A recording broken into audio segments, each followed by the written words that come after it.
Promise करता हूँ कि मैं झूठ नहीं बोलूँगा, लेकिन आप शायद मानेंगे नहीं। तो इसलिए मैं अपनी बात आगे बढ़ाते हुए कहता हूँ कि मैं 3 पार्ट में आपको अपनी छोटी सी जर्नी पहला ये आपका सबका एक कॉमन प्रश्न होगा कि आपने राजनीति ज्वाइन क्यों की और वाई VIP बनी।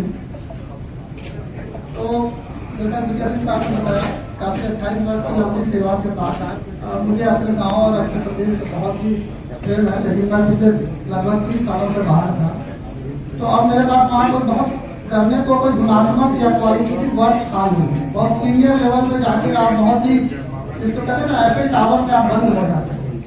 तो मेरे अंदर एक वो था, छटपटाहट कह लीजिए कि कुछ करना है, समाज को लौट के जाके कुछ देना है। तो उस वजह से ये राजनीति मेरी जिसको कहते हैं प्रथम चॉइस थी कि जाना है लौट के, और बिहार जाना है और सीतामढ़ी जाना है।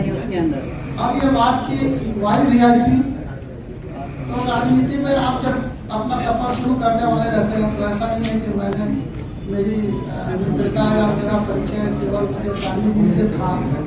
उससे पहले मेरे राष्ट्रीय पार्टी और जितने भी सभी आपके जो बिहार में दल है उनमें से अच्छे सारे नेता थे। तो मैंने सबसे व्यापक विचार विमर्श जिसको कहते हैं, मेरे हिसाब से नेतृत्व के 3 गुण होते हैं, सरल, सुलभ और उपलब्ध। और ये 3 गुण आपको किसी भी बड़े राजनीतिक दल में नहीं मिलता। श्री मुकेश सहनी जी की सहृदयता कहिए या बड़प्पन कहिए, ये सरल भी है, सुलभ भी है और उपलब्ध भी है। तो मुझे अपनी पार्टी शुरू करने के लिए इससे अच्छा मौका नहीं था। और जहाँ आपको सम्मान मिलेगा, जहाँ आपको आदर मिलेगा, वही जाएंगे। तो VIP was my first and last choice.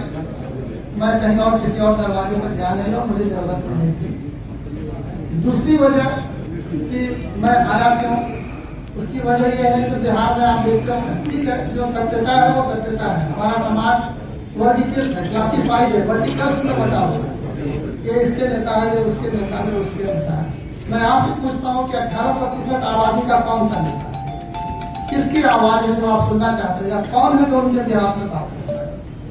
तो मैं करना चाहता हूँ उनके बिहार में बात, मैं उनकी समस्याएं उठाना चाहता हूँ, मैं उस समाज का वॉइस बनना चाहता हूँ। तो जिस तरह से समय 15 श्री मुकेश सहनी जी अपने मिसाल समाज के लिए आवाज बन रहे हैं और चाहते हैं कि मिसाल समाज उसी सम्मान और उसी ऊंचाई के साथ जीवन व्यतीत करे। तो मैं भी चाहता हूँ कि जो समाज हमारा जो स्ट्रॉन्ग 18% आबादी का हिस्सा है वो मुख्य धारा से छूट न जाए, उसकी आवाज भी हर वो फोरम पे उठाई जाए और हर जगह की जाए और हर जगह उनको उचित प्रतिनिधित्व दिलाया जाए जहाँ उनका हक होता है।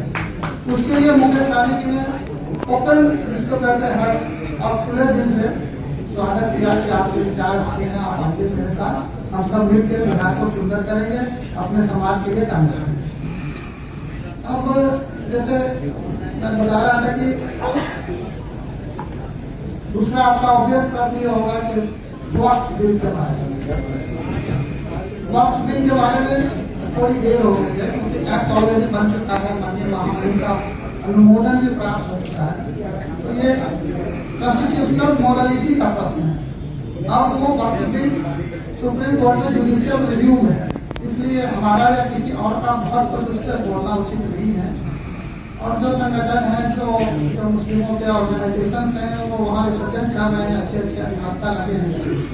तो आर्टिकल 25 और 26 से जो सरकार ने जो जिसको कहते हैं, जो भी उसके आर्टिकल के इकोस को जो है उसने वायलेट करके और ऐसे भी एक्ट लाया हो, अब सुप्रीम कोर्ट, माननीय सुप्रीम कोर्ट के हम सबको भरोसा होना चाहिए, वो रिव्यू करेंगे और वो देखेंगे कि यह सस्टेन करता है कि नहीं करता है, और आगे भी आगे देखी जाएगी।